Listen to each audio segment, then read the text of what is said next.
Happy Easter, everyone. This is the Sunday school lesson for Easter Sunday. It is absolutely perfect Easter Sunday morning here in Sacramento. I just got back from the walk to the coffee shop. We're right next door to a Lutheran church, okay?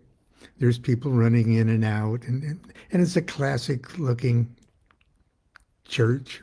It is so Protestant out there this morning that it's almost painfully pleasant. Anyway, I'm going to share something with you. I've shared it before, usually probably around this time of year, because it's a memory that I've sort of enshrined in an early book of mine, sort of autobiographical in nature, called My Life with the Spirits. And in it, I give a little biographical information about growing up, and things like that. And for those of you that have been following along these last few years, you know that the only reason that I graduated from high school was because of my volunteer work in the vocal music department of our high school. And under the directorship, the masterful directorship of Robert V. Larson. Now, I call him Mr. Carlton in the book, but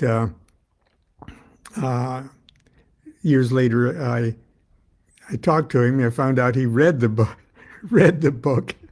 and got a kick out of it.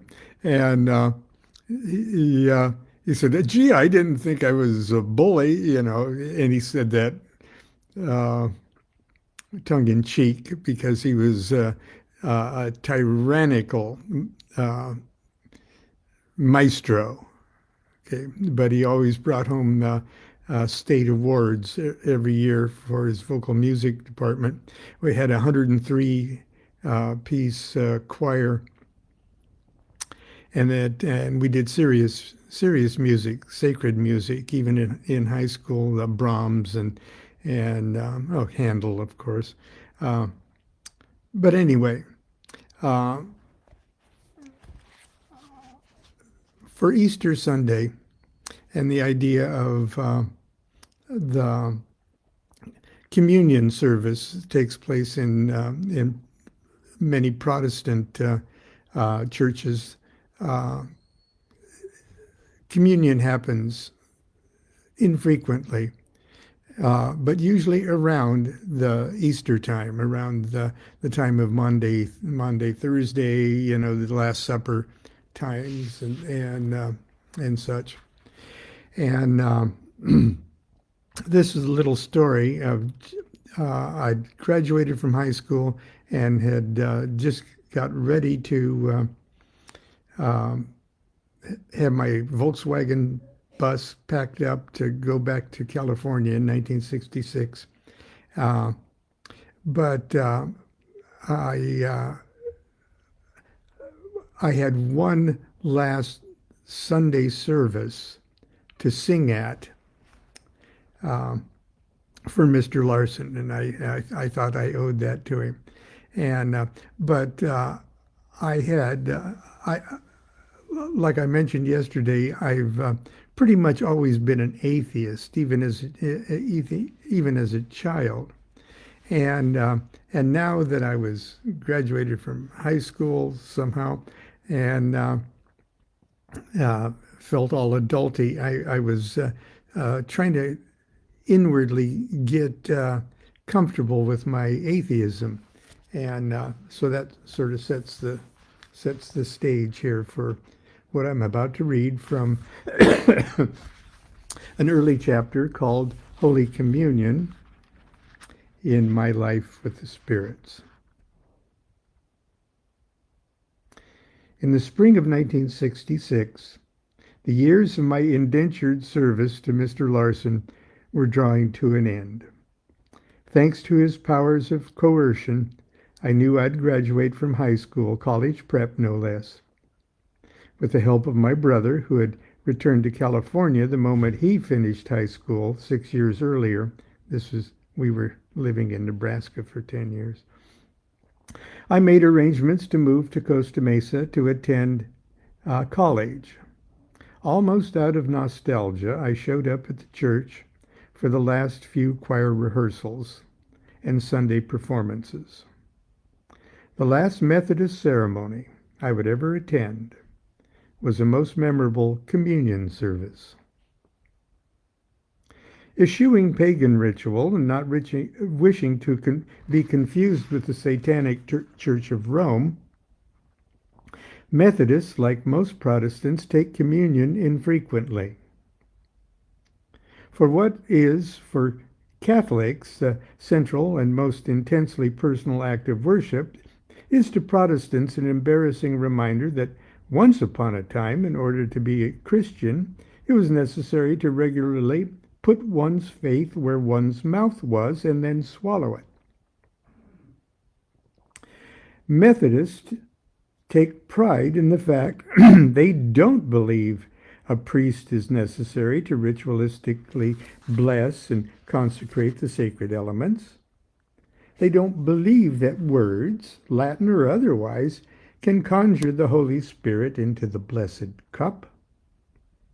They don't believe that communion bread and wine can be magically transubstantiated into the flesh and blood of God. As a matter of fact, where the sacrament of communion is concerned, Protestants just don't believe. Nonetheless, like island natives who, in obedience to some primitive instinct, still fling an occasional virgin into a volcano, they set aside a handful of Sundays a year to pass around a plate piled high with tiny cubes of Wonder Bread, and microscopic glasses of grape juice, and eat and drink when ordered to do so. On that last Sunday, the subject of the sermon was the lonely atheist. As I slouched half awake in the choir loft, my hormones roaring uncontrollably to the sweet memory of Saturday night's backseat embraces, something else, almost as profound, was rising beneath my purple choir robe. Realization. I suddenly realized that I was at peace with my atheism. Ever since the Santa Claus revelation, I'd been cynically convinced of the non-existence of the God of the Bible. But the severity of my early programming and my subsequent life in the church coated me with a waxy film of residual doubts. That bright morning, without any known catalyst or undue introspection, all doubts simply evaporated. Suddenly I became deliriously comfortable with the simple fact that all of it, even atheism, is bullshit. I almost laughed out loud. I really realize this doesn't sound like much of a revelation, but at the moment it tickled me ecstatically. I never felt so liberated in my life. I looked up at the enormous circular stained glass window behind the altar and could almost hear the Hallelujah chorus. How profoundly appropriate it was that this revelation should occur in church. For this is the secret, I concluded, of all religions. There is no God. There is no God, and it really doesn't matter. I looked around at the restless and coughing congregation and smugly wallowed in the luxury of feeling sorry for these frightened sheep. I did feel a bit like a hypocrite sitting there with the choir lending my unbelieving voice to a meaningless worship service. Still, I thought it was a job, and I owed it to Mr. Larson. But then I remembered it was Communion Sunday. No, no, you don't. Never again. I would really be a hypocrite if I took part in that absurd act of mock cannibalism. I decided I would sit this one out. It'd be my declaration of liberation. I couldn't wait to not take communion. Excuse me, I'm going to get a swallow of coffee.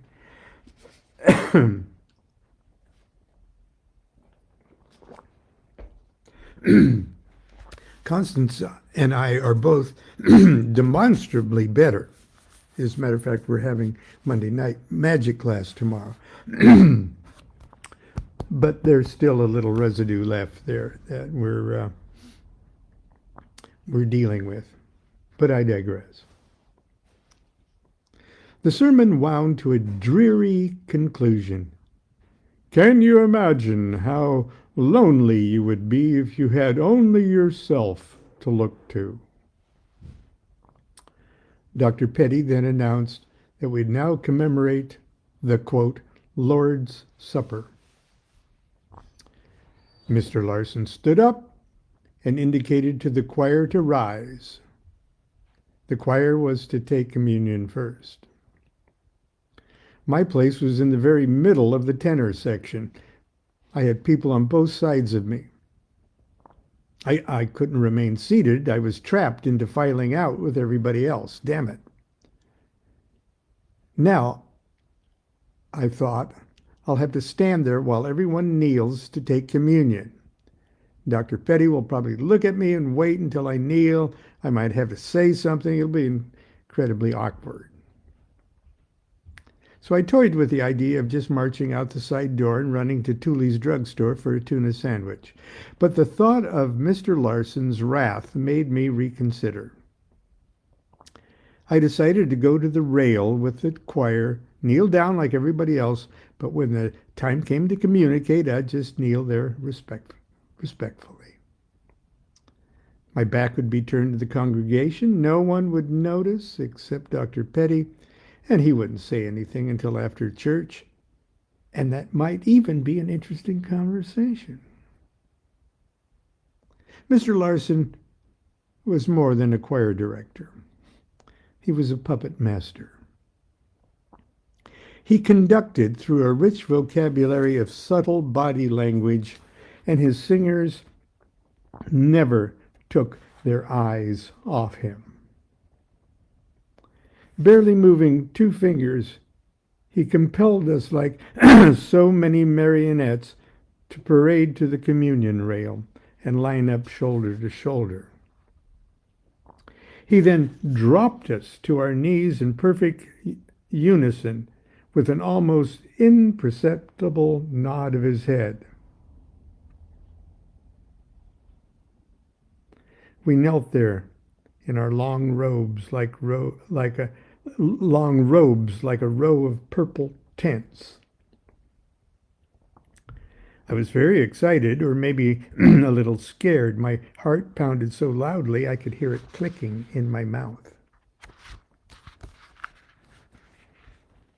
Now on the evening he was betrayed as they were eating, Jesus took bread and blessed and broke it, and gave it to his disciples and said, Take, eat, for this is my body. Everybody took and ate. I took not. I ate not. It was my first adult act of conscience. I swooned with ecstasy. I never felt so alive in my life. And when they had eaten, he took a cup. And when he had given thanks, he gave it to them, saying, Drink of it, all of you, for this is my blood of the covenant, which is poured out for many for the forgiveness of sins. Everybody took and drank. I took not. I drank not. I was almost hyperventilating. I felt I had burst. And then he said to them, I tell you, I shall not drink again of this fruit of the vine until that day when I drink it new with you in my Father's kingdom. It was over in just a moment. The others downed their pathetic little drop of grape juice and returned the sticky little glasses to their tight little holes. I had done it. I had freed myself of God. I was one with the likes of Thomas Paine, Bertrand Russell, Mark Twain. It was now time for the choir to return to the loft to serenade the bovine queue of believers through their snack. We looked into the dark eyes of Mr. Larson and waited for his silent permission to rise. He gave the command by raising his chin ever so slightly while lifting his eyebrows in subtle mockery as if he were watching angels rise to heaven.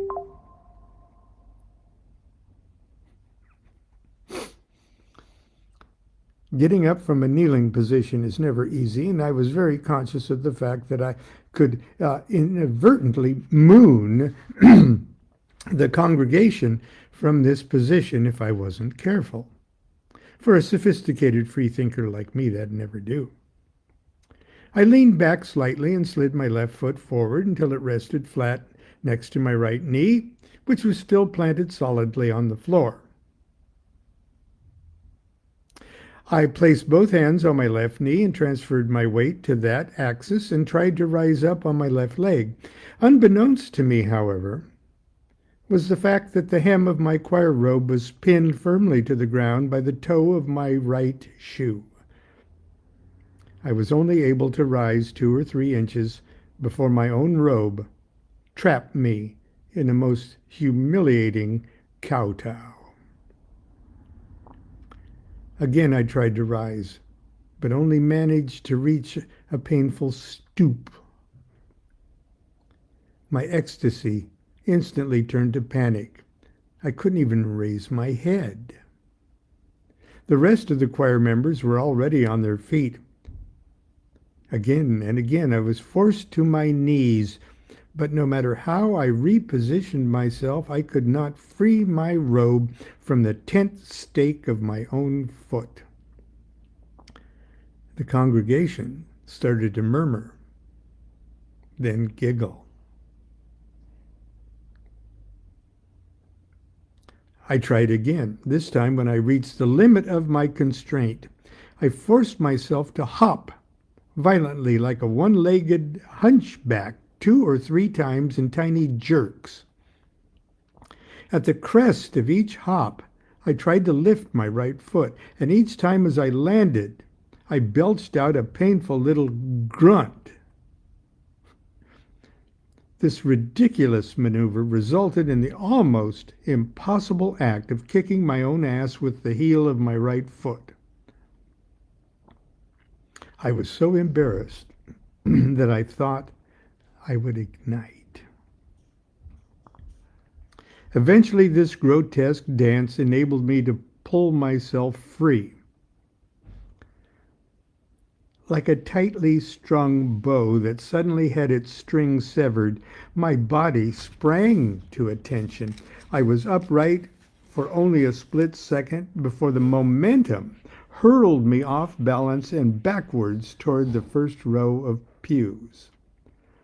All I could see was the blur of the great stained glass window as my head snapped back violently. I knew I was toppling into humiliation and injury. As I plunged backwards into the abyss, the high vaulted ceiling of the church reverberated with the only words my spasming nervous system would permit my body to release. Oh, God.